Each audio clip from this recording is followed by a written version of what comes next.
Okay, guys, everybody want to take a seat or get your notes ready, or we can get ready to begin here now if we can.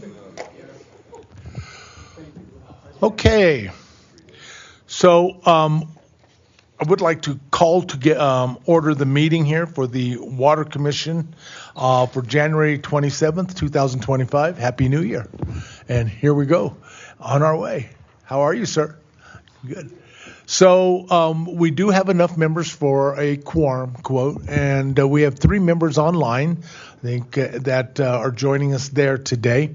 So that combined with the 7 members in the room here, I think we're going to be just fine with that, and I'm sure somebody else might show up here in a bit. One thing I want to remind everybody, we do have a Planning Commission meeting tonight, so when we conclude our meeting, I think we need to vacate the room right away, if we can, please. Give them time to set up and get things going. Okay, so with that, I would like to get a roll call, if we can, please. Of course. Jack Hilbert. Here.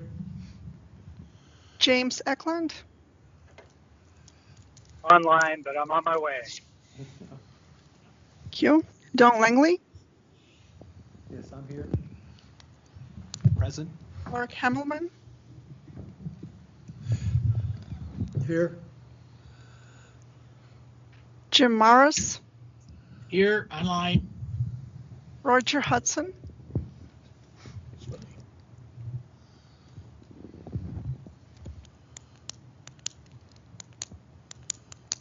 Mickey Conway. Present. Evan Ela. Present. Harold Smith-Hills. Present. Sean Tonner. Present. Tricia Bernhardt. I'm here. Thank you. All righty, thank you very much. And with that, I think we'll just get this going here. We'll start with the approval of the meeting minutes. So attached were the meeting minutes from December 16th. Any corrections, comments, or any issues anyone would like to bring up? Harold.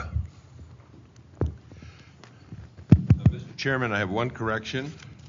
Under the section approval of the Water Commission meeting minutes before, in that third paragraph down, the last sentence talks about me, which is quite interested. I provide comments to clarify my vote, and I said at the end, I'm not opposed to the proposal, but believe there were 2 equal qualified applicants, which is accurate, but I thought the other one, the name I can't think of right now, was superior. Right. So I would like to add that, I can't think of it, but that, yes, was a superior application. Got it.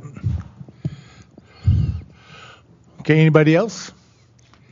So I would like a motion to approve with the changes as put forth by Harold. Motion to approve with the changes put forward by Councilman Harold. Second, anybody? I'll second the motion. Tricia Bernhardt. We have a motion and a second. All in favor, please say aye. Aye. Those opposed, say Aye. nay. Abstentions? None? Okay, so I guess we can move forward at this point in time. And the first thing we're going to do is consider 2 items that the commissioners asked us to review and just take a look at and provide any comments if we have any. These 2 items are listed on here. One is the Strube resurvey, and then the other one is the Sand Creek Road. The Sand Creek Road looks like it was a residential application. The Strube is over in Highlands Ranch. Anyone have any comments they would like to make about either one? Seeing no comments, I think that will probably then be the position. Anybody on online want to make a comment? No comment from Jim. Okay, with that then, I would say that our position to the commissioners would be no comment at this point in time, and we shall move on. If you do have any, please, you're more than welcome to reach out directly to the staff or to the commissioners, okay? Discussion and action items. Because it's probably going to be a quick meeting tonight anyway, but we'll see, because I think we do need to have some discussion on some things. At this point, I would like to do is turn it over to Katie and have her lead these 2 items for us, and then get us up to date as to where we're at. Katie? Thank you. This is Katie for staff. The first item is just an update on the next steps for the water plan RFP contract. As the Water Commission should know, it's on the board's agenda for tomorrow. I shared that information with the commission on Friday. The board's going to consider the final contract with Forest Grin based on the recommendation of this body. Once we get through that step and the board considers it, hopefully approves, we'll start coordinating with Forest Grin to set up the kickoff meetings, not only with staff, but also this body, and get it going. Any questions? Sean Tonner. Katie, are you starting to envision, like, will we have subcommittees, I'm guessing, at some point? Is that more getting ahead of myself here? Once you sit down with them, and because I'm thinking divide and conquer on this water plan, because it's pretty big. I think once staff is able to, Katie, for staff, I think once we're able to sit down with Forest Grin and start to make a game plan as to how to execute everything in the scope, absolutely, I think that would be on the table, but ultimately it'll be up to this body to a certain extent as well. Great, thank you. Yes, ma'am. Tricia Bernhardt. So then we would anticipate that the February meeting will start some conversations with Forest Grin. This is Katie. That was what I foresaw as well. Okay, great. Thank you. So in summary, I think I would agree. I think that once the staff has had an opportunity to, because they're looking at what the contract award, I think has already been done, but get all that finalized, then sitting down with Forstman and work out what they see the policy is, or the dream, or whatever direction they're looking at. And then from there, I think the staff will work with us to figure out how we can begin to kick this process off and get this can rolling downhill here, make it happen. Okay, any other questions on that item? Okay, we're going to move to the next item then, and which is the Colorado Supreme Court well case update. This is Chris Pratt with staff at the County Attorney's Office. There's not much to update on this case. It hasn't changed much. As I understand, there was a formality of asking for a review of the decision that was summarily denied. Petition for rehearing, yes. Basically telling the Supreme Court, we think you were wrong. Could you reconsider this? And the Supreme Court, unsurprisingly, said no. They think they got it right. So that's the only change in the case from the last time we updated you. Just as a bit of a refresher, this is the case where the Supreme Court ruled that the state engineer may consider that the 100-year flow rate, which is how we've been treating it in the past, is ultimately a cap on the total amount of water that can be withdrawn from a well. And they may consider that retroactive to all well permits, not just the ones going forward. And that was more or less a summary of what the Supreme Court ruled. Exactly how this is going to impact what's going to happen going forward is still to be determined. It's still pretty recent, the decision. It's our understanding that there should be a process, at least in oral arguments they discussed, there should be some sort of process for if you use that up to that limit, a way to renew your permit to get additional water. I don't know exactly what that would look like, but that's about all we know at this point. Everyone's still kind of evaluating how this is going to impact providers going forward. I think this topic actually does deserve some discussion. I think there's some people with some things like, what does this mean to Douglas County or Douglas County residents or well users? Or I had some questions, to be honest with you, when the staff enlightened me as to what was going on. So anybody have anything they would like to tee up, kick off, and discuss regarding this particular issue? Harold. This is Jim. Oh, who's that online? James. Jim Morris. Did you have a question, Jim? Or an item to discuss? I was going to make a comment on this Supreme Court case. So the water district I'm in some instances, we've granted people within the district the ability to put in their own private well. And even though, we did the late 1970s bit where we, took control of all the water rights within the district lines, our legal counsels advised us that we may want to start requiring those private wells to report how much water they're pumping on an annual basis. and start keeping track of those records. Because there was, an implication from, I think, analysis of the case that those private wells within our district could impact our ability and how much we can pump based on our permitted levels from the wells that we have permitted. Tricia Bernhardt, Tricia, go ahead. question, Jim. What formation are those individual wells in? Are you talking about wells that are in the Dawson and the Denver? Individuals don't usually go into the Arapahoe. Those, I'm not sure, Tricia, but I'm assuming like you are that they're all Denver or the Dawson, the shallower aquifers. And the water district does have some wells in those shallower aquifers as well. So most of ours are deep down in there, but we do have some shallower as well. And so the legal counsel, worried that we should start accounting for those private wells withdrawals as well. Okay. Thank you, sir. Harold, you had a question? Mr. Chairman, a request of legal counsel and others. There'll be a lot of literature coming out on this, I assume, and the state water engineer may start doing some hearings. Could you please just send to us what you think is of interest? I think that would be very helpful to keep us up to speed. I mean, we all have our own sources, but you may see some things we don't. Particularly if the state engineer starts hearings and that type of thing on it, or any background, would appreciate very much.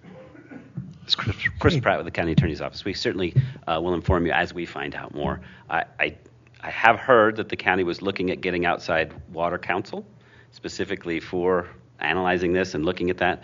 If they go forward with that, we'll provide anything we can from them as well. Thank you. Yeah, I would definitely, if you could tell, and I'm sure they would think of that anyway, but if they do that, I think we need to have somebody here involved in the Water Commission or the Commission as a whole with that council, because we just need to understand where they're going with it as we do referrals or 10,000 other things. Don? Yeah, Don Langley. Chris mentioned that maybe this would be retroactive to existing wells. The way the ruling reads is that the process to determine this total allowable volume for withdrawal was intrinsic to the process for any well permit that was issued back into the beginning. So it clearly applies to any well permit that exists. It's not just recent or new. There's no timeline on it. It goes back to whenever they started doing permits. It was 70s or something like that, I think. So we think that means non-exempt wells. We think, exempt wells are still exempt. The way we read it is non-exempt wells. Any non-exempt well in the county would then be subject to the ruling. What we don't know, and I'm curious to understand, is, I don't know who's metering their flows. If you have a non-exempt well, is that required to have a meter? Are people? People aren't doing that.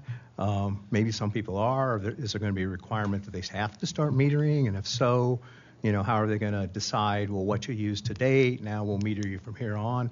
So there's a lot of, churn there under the surface to really understand how this is going to implement.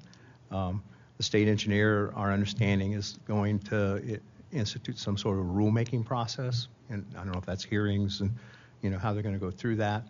But no idea if that's going to take a year or 2 or 5 or what that's going to take. So there's still a lot of gray area down in the weeds. Evan, did you have another question? Yeah, I just thought I would weigh in. I agree that we should be involved in any rulemaking that comes out of this, but the ultimate impact is really a blow to the economic viability of non-trib deep water, because a water provider might have to redo a well in the last 20 years of its life or something, according to the state's volume, but you would want to get a whole lot longer life out of that well. I mean, it makes reinvestment in improving wells and new wells as we get farther out in the 100-year time frame really dicey, and that'll cause the leaving of a lot of producible groundwater in the ground. So anyway, I really would like to have the commission be a participant in the rulemaking. Okay. So just for some thoughts, Sean, you had something? Sean Tonner. One guidepost, and it's a different basin, but in Division 3, they promulgated groundwater rules because of overdrawing of the aquifer, similar situation. And they went to metering all wells in the San Luis Valley. So it's part and parcel in the valley now that all the wells are metered, and and they can curtail wells and shut them off. So on a year-to-year basis. So that's from the state engineer's office. So it's not apples to apples, but at least as we're looking at metering of wells, particularly high-capacity wells, non-exempt wells, it might be a guidepost to see, what they're going to use for as an example. And reporting? Yeah, and there's reporting, exactly. Yeah. Anybody else? Evan? Mr. Chairman. Yeah, it is common practice now. If you get a well permit today or any time in the future, you will be required to meter and to report at least annually. But I don't know off the top of my head how far back that goes, whether they were doing that from the very beginning back in the 70s and 80s, or whether that's only come about in recent years over the general Denver Basin. Sean Tonner. Case in point, I have a well on my ranch that produces it's adjudicated for 1,800 acre feet, and it produces about 1,600. And it was permitted in 1962. And we had to go in and put meters on it and all that. So, yeah. So as I heard this ruling and was thinking about this and was just sitting there, all this little stuff goes through your mind, as I think any leader would do, and try to figure out what's the impact on the residents, what's the impact on population, what's the impact on growth, what's the impact on the economy here. All of that stuff comes into play. And it then begins to think of, okay, what do we do? So I'm sitting there saying, well, how many people have a well that's going to be in jeopardy in the next 10 years, 20 years, 30 years? How many wells are in jeopardy? And what does jeopardy mean in reality? Is it just a process of them having to reapply, which we don't know yet, or at least I haven't seen anything on it? Do they have to drill a new well? Do they have to? This is going to get real interesting once we get from the state's engineer all that information. As far as metering goes, I mean, it would be really nice to have all that metered data, but I can't see us taking guesstimation 3,000 residential wells and telling them you all have to put a meter on your well now. I don't know what the cost is. I don't even know. I would love to invest in the company that gets that contract. But anyhow, but the point being is it's going to be a really interesting issue because there's another part too. Should Douglas County, and I think once we get done with this work that's going to take place here in the next few months, maybe we should consider that all new wells have to be metered no matter what, any well. Maybe we have to drive down another process because I don't understand what that means in that area. I don't know if anybody has some assumptions or some ideas, James, what they might be thinking, anybody. But I think this is going to I don't think I'm going to see the real train coming in my lifetime, but I have a feeling somebody's going to be living with this process pretty darn quick with their well when all of a sudden your well's over 100 years old. Now what? What does that mean? And I don't know what the possibilities are. Any thoughts on that?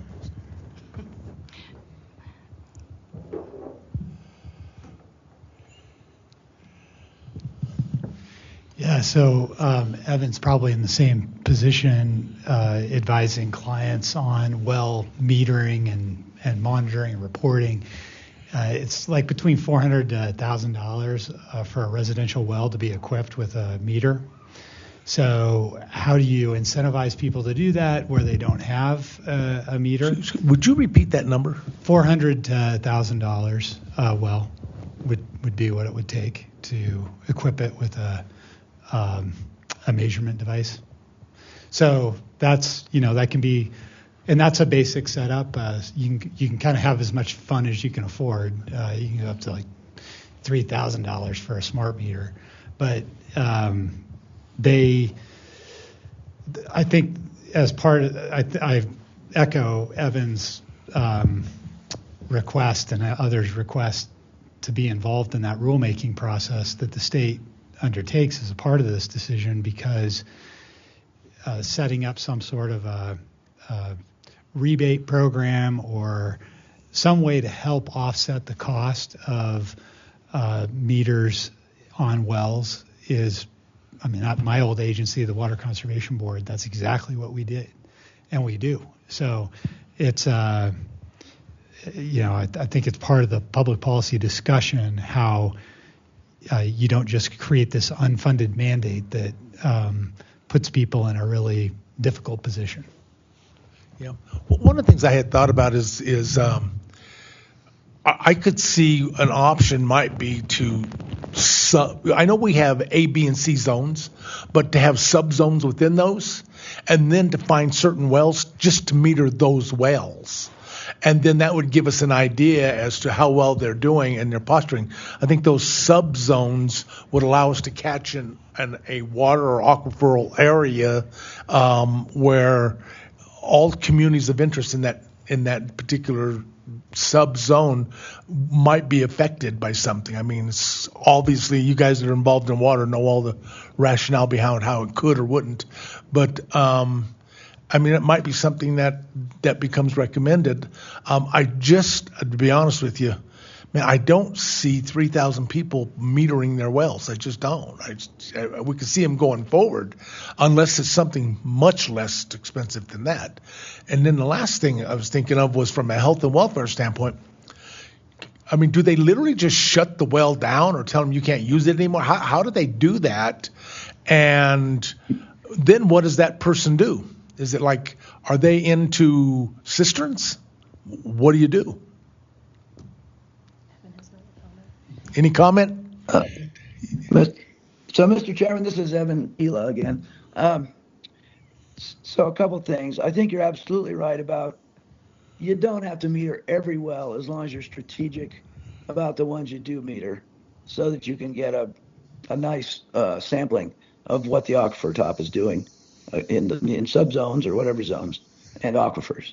So, that's a good approach. It's also, as James alluded to, it's pretty common in my practice that we have districts that if they want the people to convert over to a different kind of meter or whatever, this is in domestic water typically, but they usually do provide some kind of a rebate or they help people afford the cost to put those things in, because ultimately it's to the agency's benefit.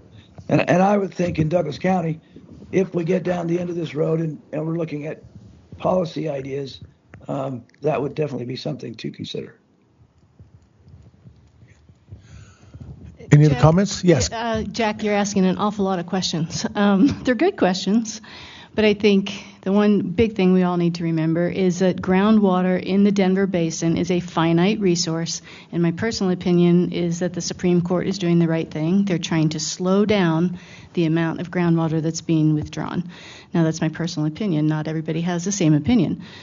But you're also kind of talking about a couple different things. Monitoring and metering are different. When we talk about monitoring, like what the Rural Water Authority of Douglas County has been doing for decades, is monitoring the levels in some of the wells in Douglas County to see what's happening. That's monitoring the water level. And metering is typically talking about how much flow is coming out of that well.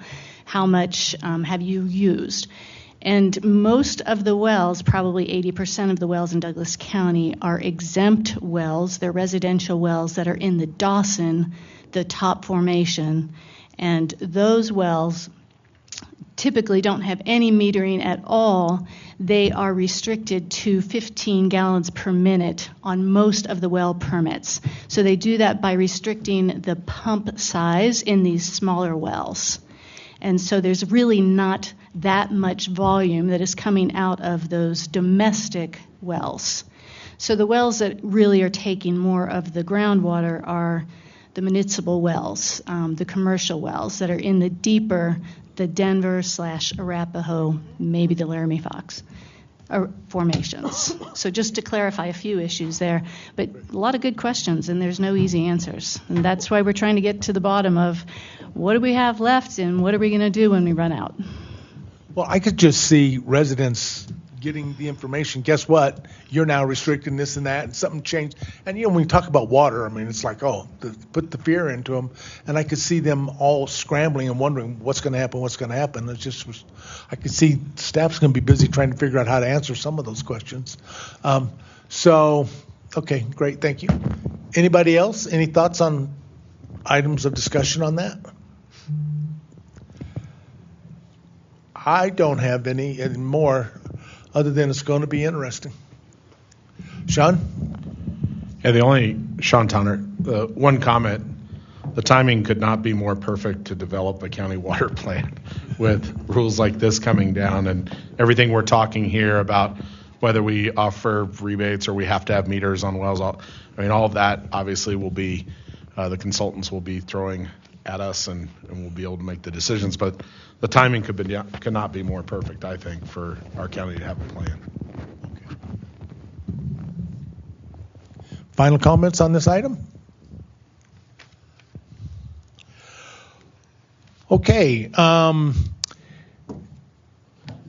We, at this point in time, would like to just move on to the next topic. Staff, do you have any other comments or anything to add to this? Okay.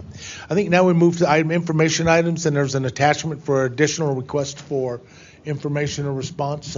Can you highlight, or what is that referencing, please? This is Katie for staff. Staff did receive another response to the request for information process, and it's from the Israeli State Water Company. And I believe Member Smethels had mentioned this company in a past meeting. This did come after the formal RFP process, so it was not part of the Commission's consideration. But the board did want us to provide it to you as a piece of information, and also to the water consultant, just in every effort to make the water plan as robust and as complete as possible, pieces of information that might inform best practices in any way. And so that's what this is. Obviously, we're here for any questions or comments, but we'll continue to do this as we get pieces of information. They will be shared. So thanks. How do you pronounce that name? I might look to Member Smethels to help me out with that. Somebody? Mekarot? I don't know. Mekorot? I don't know. Is it Mekarot? Okay, whatever it is. Go for it. Mr. Chairman. Harold? I'm trying to figure it out here. Here we go. Harold Smethels. Yes, I've seen some of their work in Israel and talked with them. Their technology they are the world leaders, no question. I would suggest that we have them in to talk with us about some of their technologies. One issue in particular we have in Douglas County is desal. We have it. Any of us that are building closed loop systems have it immediately, but also Aurora, where we get the Wise water comes through, is a desal issue on their system. So I would very much like to suggest that we have them in and talk about their technologies, what they have, and encourage Forest Green and the county to look at other ways we can incorporate some of their technologies or others into our plan. It may or may not happen. I'm not smart enough to put it all together, but to say it goes here or somewhere else. But I think the more information we have, this is the world leader on water consumption and water sustainability, and also on desalination. All of these issues are important to us. So I would request that we have them in to present with us, to have a roundtable discussion. I'd like for them, if the commissioners wish to do the same, or we could kind of pre-screen it and then refer to the county commissioners however they would like to do it, and also have Forest Green, I can't say it today, but participate. So that would be my recommendation, sir, because the technology is the best in the world. We need to know it. Any other comments or thoughts? James?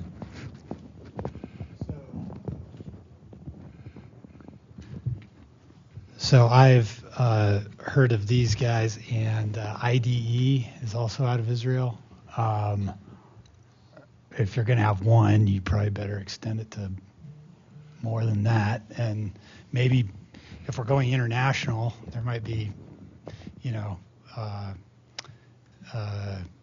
I can think of 4 or 5 engineering companies that are national or international in scope that we might want to hear from. But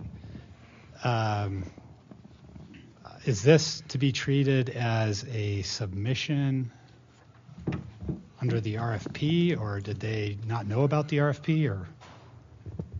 This is Katie for staff. Just based on the county's process, it's not necessarily to be considered as a formal submission in terms of our process. Your second question, I can only speculate whether or not they knew about the original postings or not. But this piece of information came to us after the fact, and the board did want us to share it with you.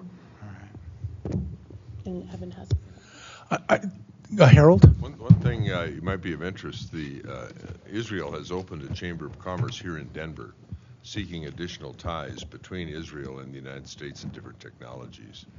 And so maybe that's how I have no idea whether they knew about it before, but we're seeing Israel far more interested, particularly since we're known as a technology hub of the world, one of the best in the world, that they're coming here. And I don't know about any other groups, but I know that this one is one of the best. It would be an error not to listen to them. Okay. Anybody else? Yeah. Evan online. Go ahead, Chairman, Evan. Chairman, this is Evan Ela. Well, after reading their proposal, I would agree with Harold that I think there are some technological things we could learn from this outfit. They certainly, I don't think, compete with our local entities for doing our initial data collection and assessment. But I think when we get to deciding, well, what kind of policy do we want to adopt, or how do we want to try and gain additional information on what the aquifers are doing, then it could very well be that we want the benefit of some of this cutting edge technology. Tricia Bernhardt, I was just going to agree with James that if you invite one, you need to invite others. And so I would suggest maybe a technology roundtable of some kind where we would just put it out there, and maybe that happens sometime in the future. But I do agree you would have to invite others to submit their ideas on technology as well. Okay. Anybody else? My thoughts was I don't think we want to, my personal opinion is I wouldn't integrate them into this process at this point. But I do think there is a point in which after our consultant's been working, we've got some things happening, that bringing in people who have other technology just to educate us might be something as we get into that final solution development or recommendations on direction would be a good one to do. I don't know if bringing them in at this time prevents us with the positive, but I do think that I like that concept of maybe a technology forum, or as part of what they're doing on the development of the final plan is to come back with something that says, hey, at this point, this is where we're at. Should we have this, to see if there's any other opportunities or options out there? Clark? Yeah, Clark Hamelman. As I read through their plan, I agree with what you just said, Jack, that what they seem to have in there and to offer seems like it might be more appropriate to be answering some of the questions that are going to come out of our 2050 plan, or the holes that need to be filled from the 2050 plan. And a lot of what they had in there talked about, desalinization, reuse. Those are the kinds of things that our larger water providers in the county are already doing. And if nothing else, we ought to refer this on to all of our larger water providers in the county and let them, because they're already doing some of this, and they could probably benefit sooner than we might as a county from some of these technologies. So I would just ask the staff to share this with the water providers in the county, this plan, just the context. And then secondly, several of us have been talking about presentations and getting more information. And I would really like to see us or the staff schedule presentations for essentially every meeting. We have a wealth of providers that are leading edge, I think, cutting edge in the state. The presentation that Lisa did from WISE back last fall, I think everybody learned something there. The presentation, the short presentation that Commissioner Teal did about the joint project, I can't remember what it was called, the AB project or whatever, between Sterling Ranch and Castle Rock Water up the 85 corridor there, I think was very educational for all of us. I think we ought to have more of those kinds of presentations, and all we need to do is the staff needs to reach out to the water providers and, talk to them about some of the issues they're doing, cutting edge, leading edge, and come in and, help us understand that stuff. So I would really suggest that we try to do more of that and have some kind of, 15, 20 minute, 30 minute presentation at every meeting. If we look back at the last 3 or 4 meetings we've had, we've been done at 4:30. Right. It would have been terrific to have a half-hour presentation, either at the beginning or at the end of each of those meetings, that we would have learned something. So I think that kind of fits in here with what we've been talking about, both in all of the subject of the Supreme Court issue, the Israel National Water Company plan, and just I'd like to see us do more educational things.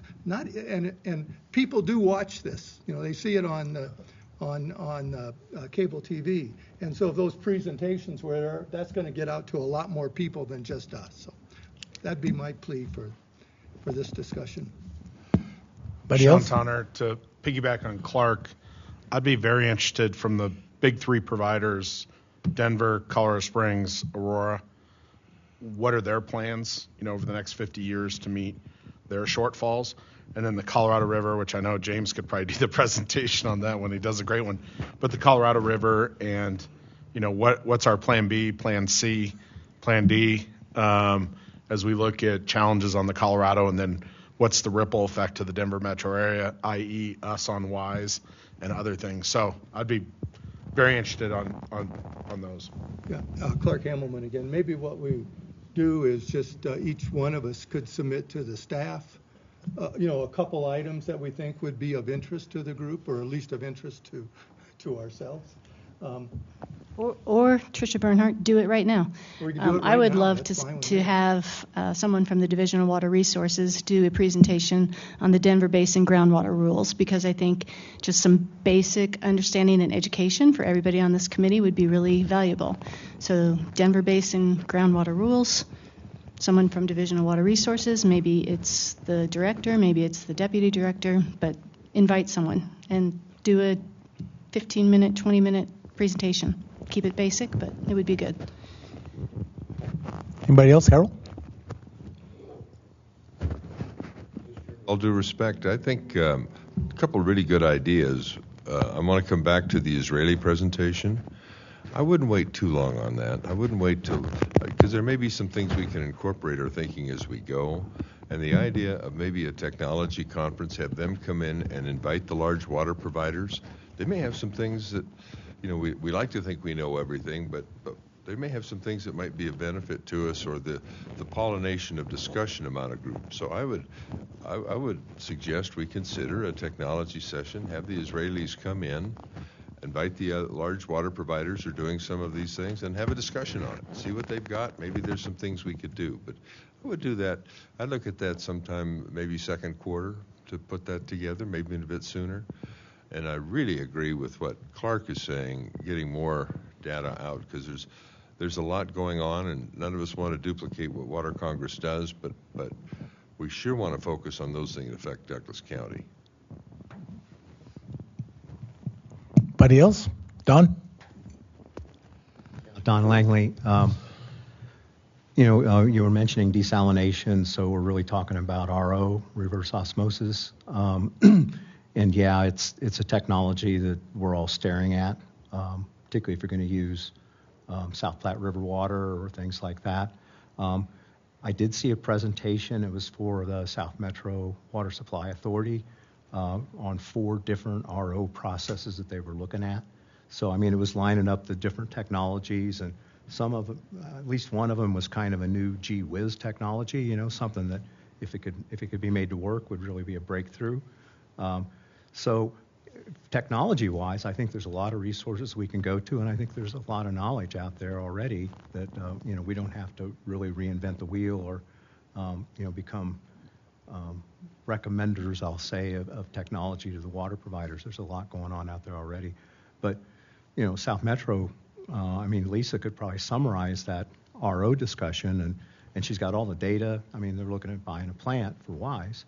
That would be a really interesting presentation because that's a real hard spot on the renewable supplies. It really is. Okay. So, anybody else? Yes, sir. William? Thank you, Mr. Chair. Mickey Conway. I recently got some questions from some of my neighbors about how the new federal administration and their look at regulations might affect us at the local level.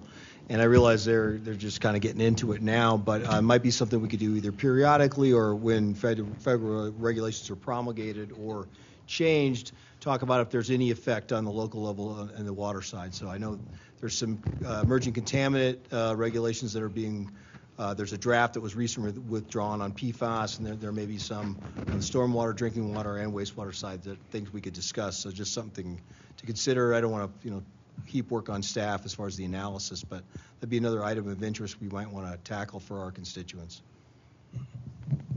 Anybody else? So ironically, yesterday I was sitting there looking at this and thinking, which really hurts because sometimes I got stinking thinking, but anyhow, I'm thinking there and I'm looking, boy, wouldn't it be neat? We need to invite somebody. Maybe Parker Water should come in tomorrow. But how fair would have that been to Ron Red to say, at 3 o'clock we're having a meeting. Are you ready? So it's like, oh my God. So kind of slow thinking there, Jack, on top of stinking thinking. But anyhow, it's I totally agree because I was kept thinking to myself, we've got to get more things on here, more educational. We had talked about that before. We started that, but because we got into the practice of the RFP, the issuing of the RFP, and doing other things, we kind of, that got shuffled to the background. So I think what we've done now is brought it forward. So thank you, Clark, and we put it on the table. And that was definitely something I think we need to get resolved and maybe set aside part of this time every month for educational purposes or presentations. And just say, you know what, let's set aside 20, 30 minutes and just make it a practice. Might be something that we do. I can talk to staff and work a schedule out on that. And then talk about bringing in all the different entities who could help us become better informed, because I think there's a lot of information out there. So I totally concur with it. I think it would be a great idea. I think that the technology forum is something totally separate. And I think that is something that can be set up here. And I think one thing, too, we have to do is to give our consultant an opportunity as they do their study to get their wheels rolling. I mean, we got to get that thing off the ground and get it going. But I don't think they're going to have something monthly to sit back and regurgitate to us where they're at until they get all the data collected and put back together. So I would definitely like to see us start working on that. So if it's okay with you, what I would like is if every member has an idea, like Trish, you just said a great one, and Harold, Clark, everybody's contributing, and so I appreciate that.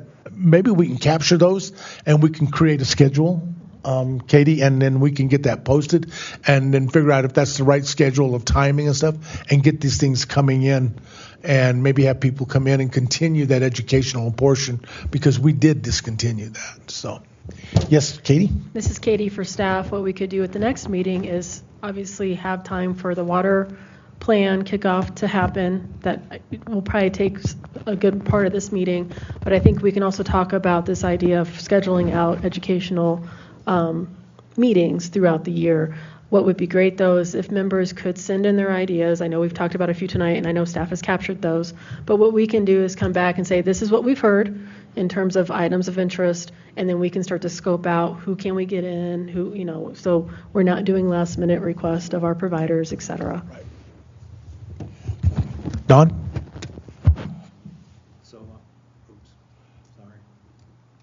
Don Langley, so I assume we can continue to send suggestions to Katie and let her be the point of aggregation?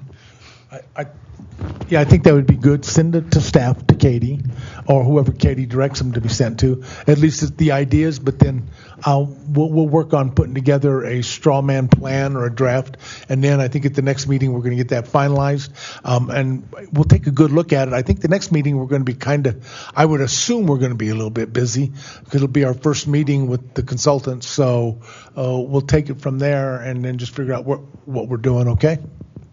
Clark? Yeah, Clark Hamelman.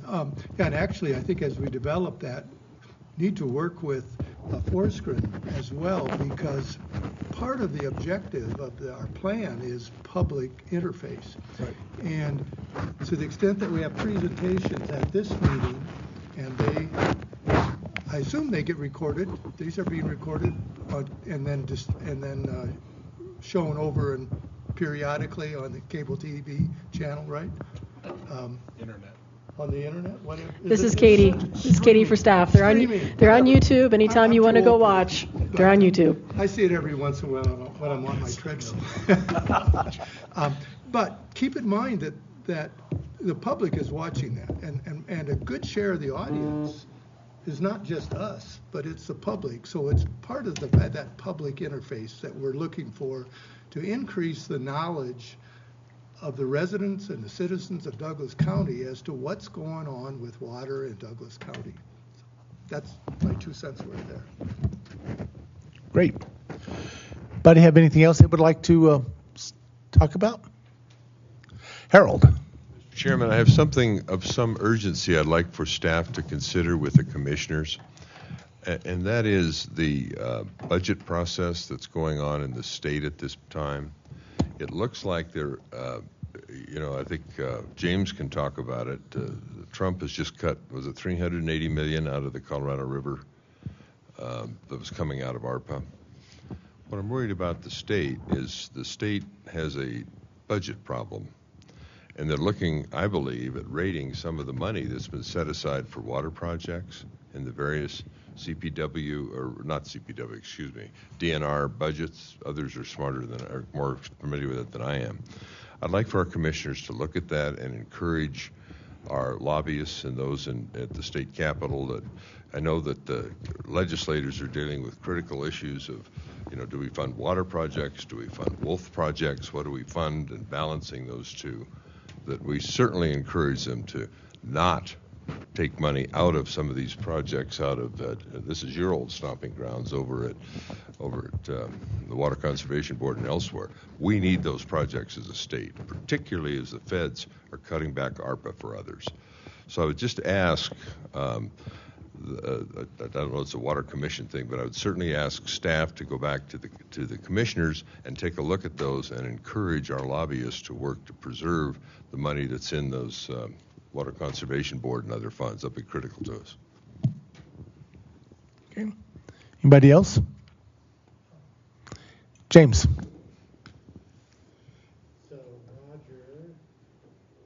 Roger, when I was reviewing the minutes from the last meeting, Roger had said in our discussion he had expressed interest in seeing the legislative items related to water put on our agenda. And I think it would be a pretty easy thing to do. The Colorado Water Congress has a state affairs call every Monday, and you just take the snippet of bills that are related to water that they're listing and incorporate it into our monthly meeting. Right.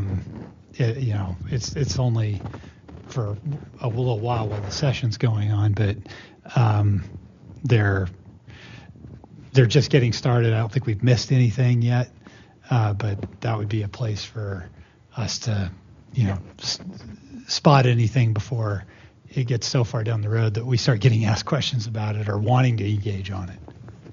Yeah, Roger did say, it was in the last minutes too when he asked about that, and I think it was a good idea. But Sean? Sean Tonner, totally concur with James. In fact, as fate would have it, I was reading the State Affairs Committee report right before I came here. I'm a member on that committee, so I get those snippets. So I'd be happy to just forward it on. And it's, like I said, it's executive summary. If you want to click on the bill titles, you can.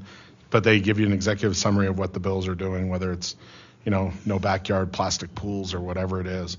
And then I know Trish is going to be at Water Congress. I'm going to be at Water Congress. I think to Harold, you'll be there. I think probably there's going to be a lot of discussion about the budget hole.